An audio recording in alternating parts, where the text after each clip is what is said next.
Thank you, Mr Speaker. Before I start making a few remarks, just clarifying some of the statements that the previous Labor and Green members have made, I just want to make a comment that I think it's actually quite concerning of the lack of understanding by the opposition of what this piece of legislation actually seeks to achieve. This is about police vetting, cost recovering from a number of services whereby increased demand is taking up a more disproportionate amount of police time.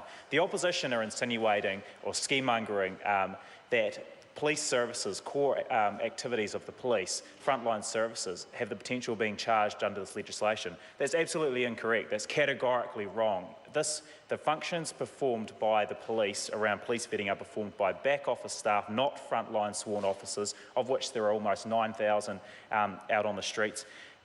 It's simply incorrect to insinuate that the police are going to be establishing themselves as some form of money-hungry organisation. What this seeks to achieve, actually, Mr Speaker, is putting greater certainty for all those organisations which require police vetting as part of their core activities, of which there were over 500,000 police vets undertaken last year, given the increased prevalence and increased need for greater scrutiny of people operating in the presence of vulnerable children and vulnerable New Zealanders, in order to give more people certainty of getting those vets undertaken at a comprehensive nature and at a speedy pace in order to deliver for those organisations so they can undertake their core business. And actually, Mr Speaker, one of the other things that have been left out of these discussions today so far by the opposition is the fact that we're one of the only police states in the OECD of which we compare ourselves to that don't have some form of cost recovery services. So if you look at New South Wales, the Queensland Police